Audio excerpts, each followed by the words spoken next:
In September 2024, the Tasmanian government announced that a new recreational jetty was to be built in Bridport.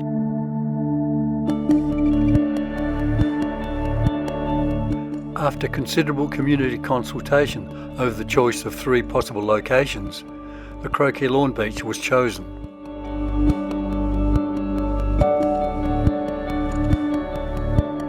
This was based on a number of reasons, including slightly deeper water at the end of the jetty.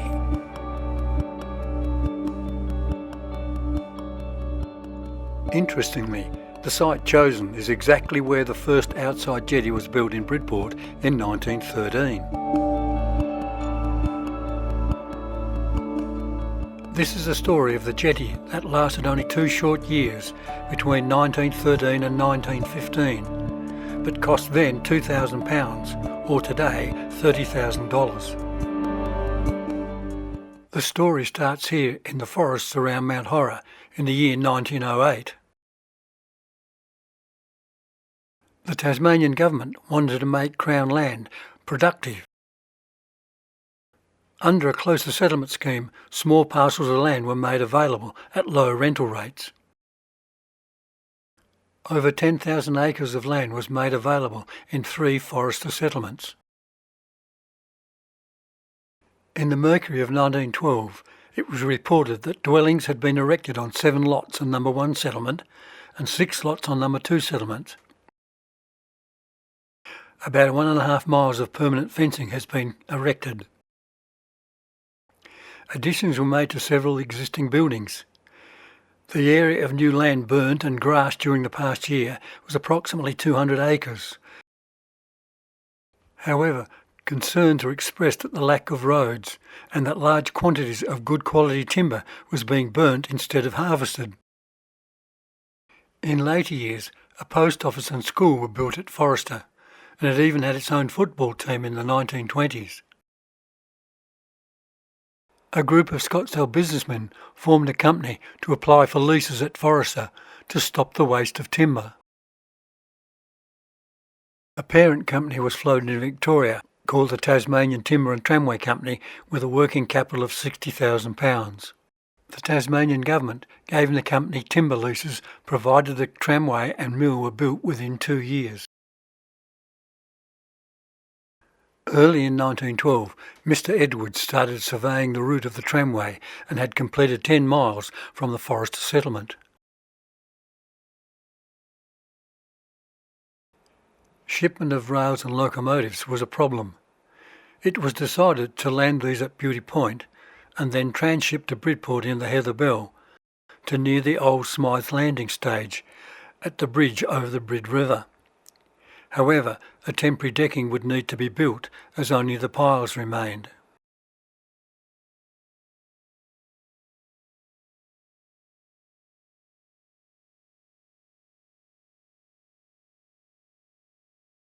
In those days, the estuary was studded with large granite boulders. Navigating a sailing vessel with tides and rocks would have been difficult. Heavily laden with rails, the Heather Bell was carried onto these rocks, sustaining damage, requiring pumping. In September 1912, the Heather Bell and Gladys unloaded rails and the fussy little 90 horsepower Krause engine at the landing stage. Unfortunately, the boiler had been damaged in transit. However, a number of men are now at work putting the engine together, and then the puffing of the iron horse will be heard wending its way up the valley of the Foresta.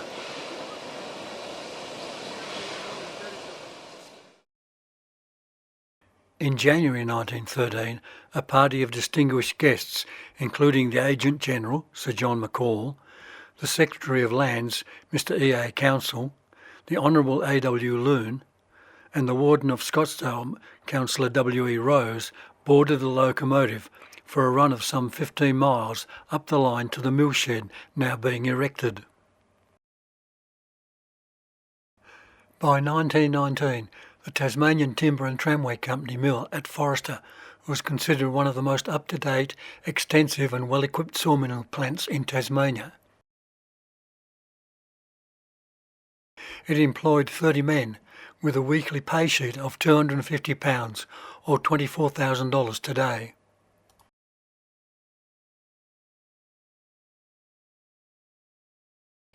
Twin breaking down saws and 3 flitching benches produce any desired size of timber. At one stage, over 1 million super feet of timber is on hand. The mill covers 5,500 square feet of space and is run by a 40 horsepower steam engine with a 100-pound pressure boiler.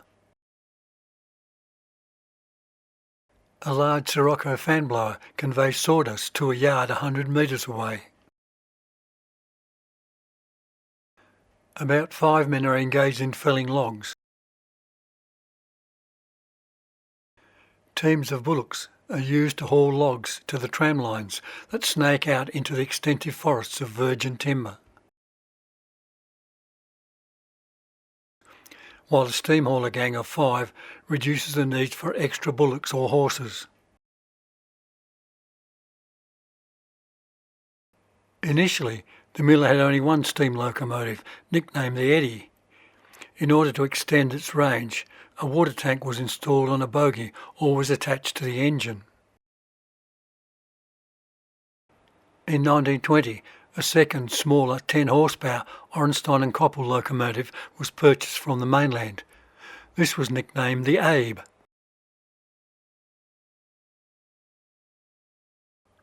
By March 1913, the railway bridge over the Brid River was finished. Mr. C.G. supervised the work and it was a substantial structure.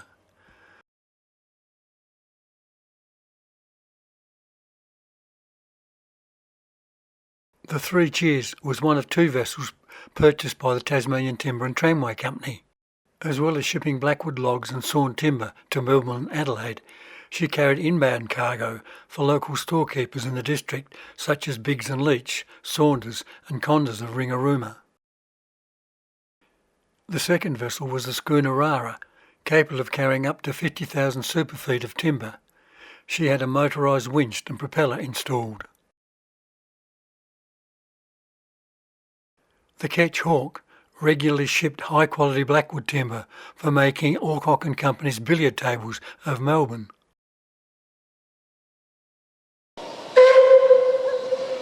We will now take a journey down the Timber Company's tramway from Foresta to the company's new pier at Croquet Lawn Beach in Bridport.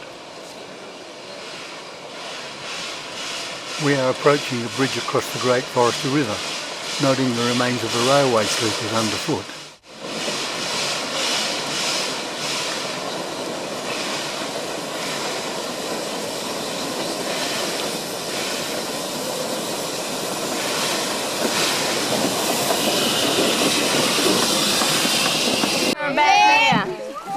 There's the railway. Right, just where that bridge is. Yeah.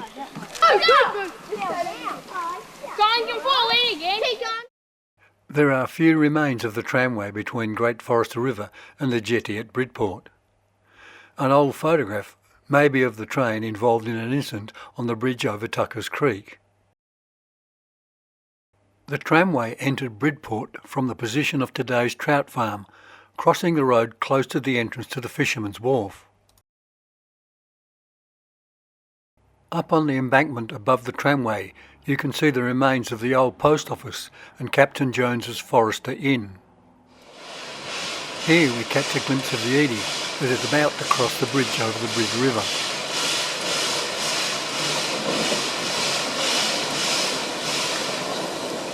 It was also about here that Barney Miller, the engine driver, would blast the whistle to summon children to jump aboard so they could help put out the fires alongside the tramway, caused by sparks from the funnel that had had the spark arrestor removed.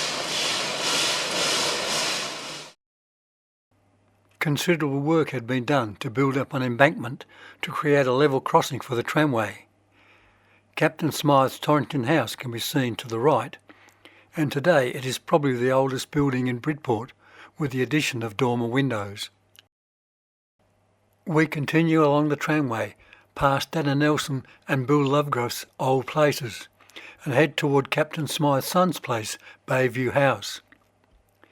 In 1913, Captain Smythe asked his son why he was building up there, as it was nowhere near fresh water. From here, the tramway ran alongside the foreshore, close to the beaches.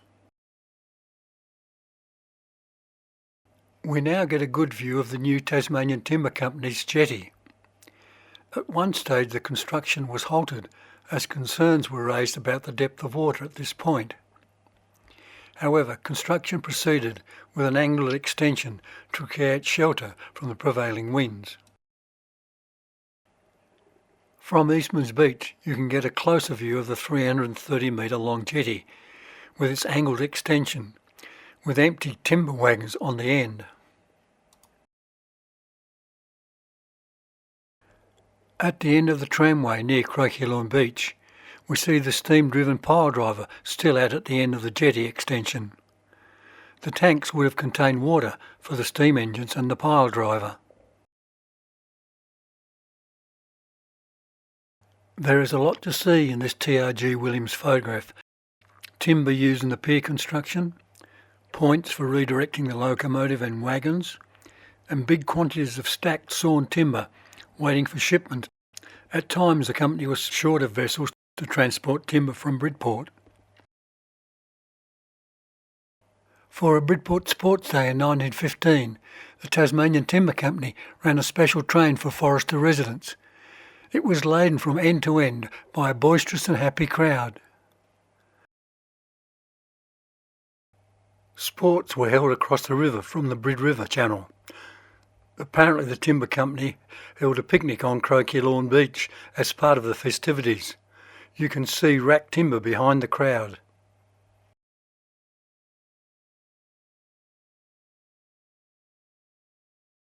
In 1915, moves to build a new jetty at Granite Point were already underway. Teredo worms had been discovered in the Croquet Lawn Jetty, and it was considered too dangerous for use by the train. However, it was not dismantled until 1916. Much of the old tramway has been utilised for roadways and walking tracks along the Bridport foreshore. It is worth noting that only because the timber company had leases on the foreshore that this waterfront property would have been sold to private owners.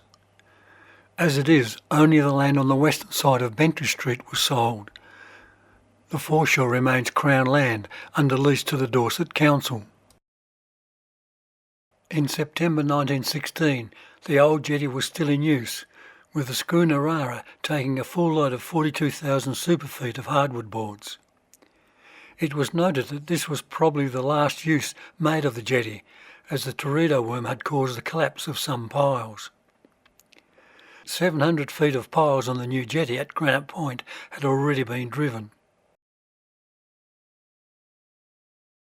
If we stand at what was the end of the timber company's jetty at Croquet Lawn Beach, we can appreciate just how much the foreshore has changed since 1913.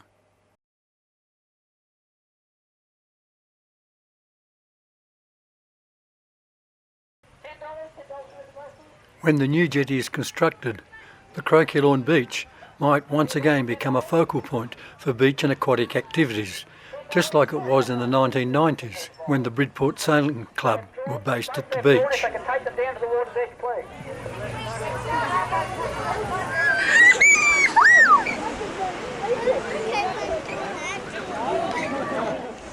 On your mark, get set, go! The remaining team members, you can come forward in between the two lines here.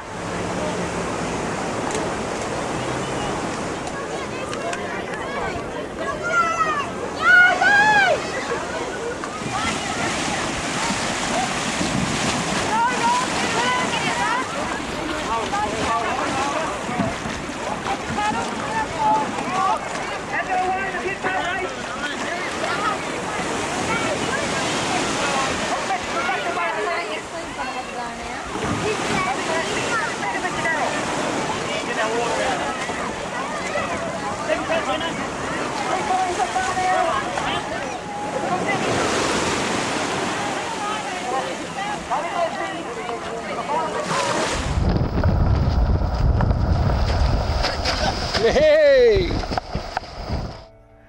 The new jetty might even challenge Mermaid's Pool Rock as a place for young at heart to test their courage. Visitors and locals alike will be able to promenade the jetty, fish, swim, or just enjoy the scenery and activity from a new perspective.